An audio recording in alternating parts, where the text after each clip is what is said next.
Bonjour et bienvenue sur Morning Echo, la vidéo tout éco et sans tabou du site caseco.com. C'est la rentrée et une fois par semaine, nous entrerons dans le détail d'une entreprise qui fait l'actualité. Cette semaine, on a vu que Danone allait changer sa gouvernance d'entreprise, c'est-à-dire la manière dont le groupe agroalimentaire allait être dirigé. En effet, son dirigeant depuis 20 ans, Franck Riboud, place la main à Emmanuel Faber pour tout ce qui est opérationnel. Au-delà de la volonté de pouvoir gérer la succession à bon escient, il y a aussi la volonté pour le groupe de réfléchir de manière stratégique à ces enjeux face à la concurrence des autres groupes agroalimentaires et aux défis de la mondialisation. Quid de Danone aujourd'hui?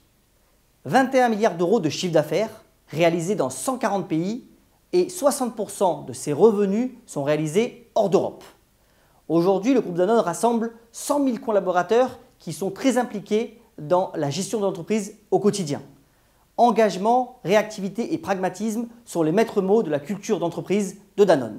Et ce, depuis sa création en 1972 lors de la fusion entre d'un côté BSN et de l'autre côté Gervais Danone. En outre, les 150 filiales implantées à l'étranger ont une grande autonomie, ce qui leur permet de prendre des décisions rapides et efficaces et de pouvoir se conformer aux attentes des consommateurs locaux. Les nouvelles technologies cimentent aussi les relations entre les différents salariés du groupe à travers un réseau intranet très efficace et un programme d'e-learning extrêmement utilisé puisque, par exemple, en 2013, 97% des salariés avaient suivi une formation. La recherche et développement est également très présente dans le groupe avec plus de 1450 chercheurs et un programme commun qui s'appelle le NutriPlanet.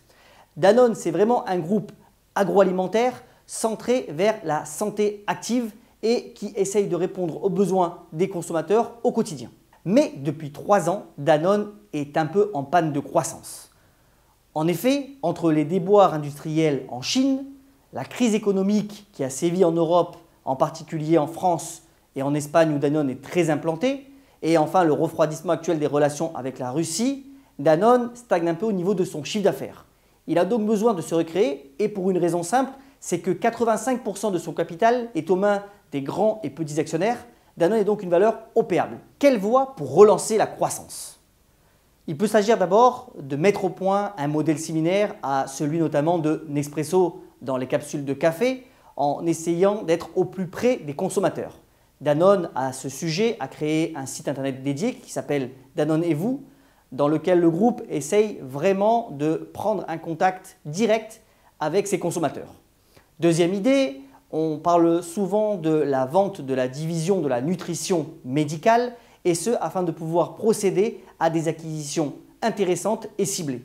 Une multiplication aussi des alliances avec d'autres groupes agroalimentaires ou bien un adossement à un grand groupe peut être aussi une solution. Ça va être tout l'enjeu de la réflexion qui va être menée donc par Franck Riboud qui prend les commandes de la stratégie. Depuis le début de l'année, la performance de Danone est de 4%.